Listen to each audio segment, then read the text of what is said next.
This video, I'll be going over the 2002 British Informatics Olympiad, question 3 Mops, and this is from round 1. Alright, so this question states, a Mop expression is a way of producing a number using only multiplications, ones and pluses. The length of a Mop is the number of ones it contains. Alright, so 22 is equal to this expression, which has a length of 11, and another Mop is that, which has a length of 10, and there are no shorter Mops of 22. And the important takeaway from this is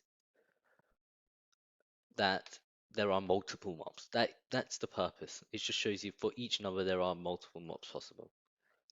Alright, so 3A, write a program that inputs a single integer n in the range from 1 to 10,000 and outputs the length of the shortest mob of n.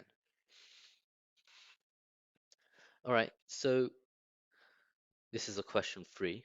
So we can expect this to be an algorithm question. You're going to need to use some kind of algorithm to get the best score to solve every case scenario. So let us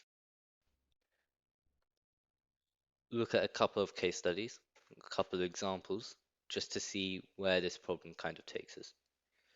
So let's say we look at the case where we're having a number n, and then we can say we have found the shortest mop for n.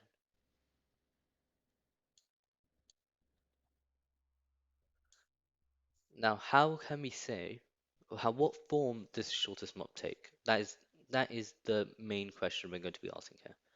So obviously, if we have the mop for n minus 1 and then added 1 to it, that is going to give us a mop for n.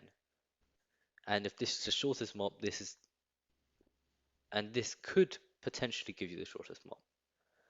Now, what does this do to the length of the mop in relation to n minus 1?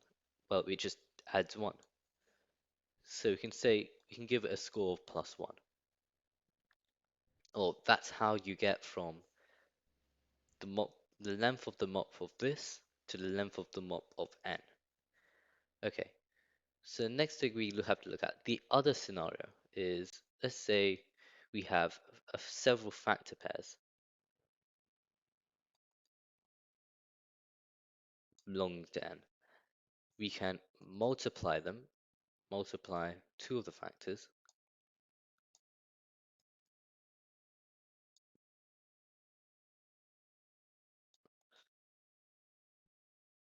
and that could potentially give us the shortest mop for n.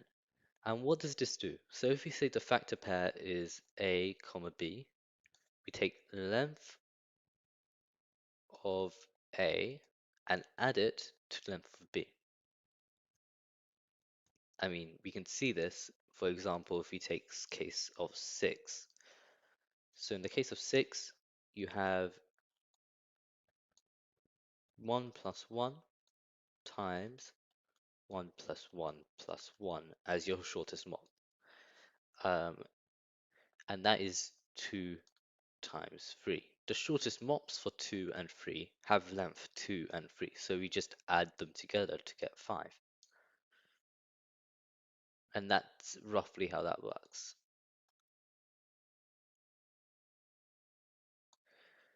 Okay, now the next key realization should come from the fact that we have now realized that every term in our sequence, so we can calculate the mop for n based on values that are smaller than n.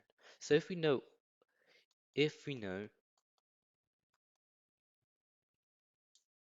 all values smaller than n,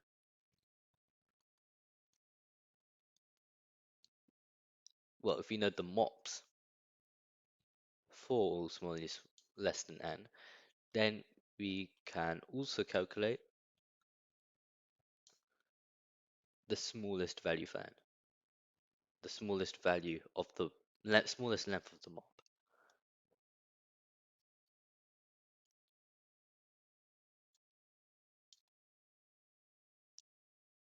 And that's the key insight. And that should really clue us into the fact that what we're looking to use here is dynamic programming. And for those of you who don't know what dynamic programming is,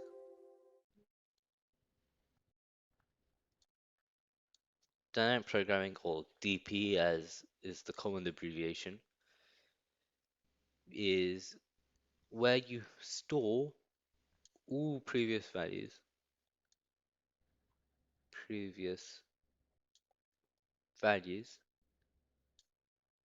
up to n inside an array. And this array could range from this example, which we'll be using a one-dimensional array. You can also have a two-dimensional array. Let's say you are calculating like rock, paper, scissors outcomes, and you had to store sequences of rock, paper, scissors, the amount of times rock, paper, and scissors had been used, for example. That is an example where you might be using more than one dimension in the array. But and the key thing for dynamic programming is that you need your base case. In our example, we're going to say the base case is where we have n is equal to 1, n is equal to 0, sorry. We know the value when n is equal to 0, that's going to be equal to, let's get a brighter color, and that's going to be equal to 0 because there's 0 ones required. Length num of ones is equal to 0. Therefore, we can say for our base case, our initial value of our dynamic programming array is going to be 0, and that's it. And then we can say rest of the values go here.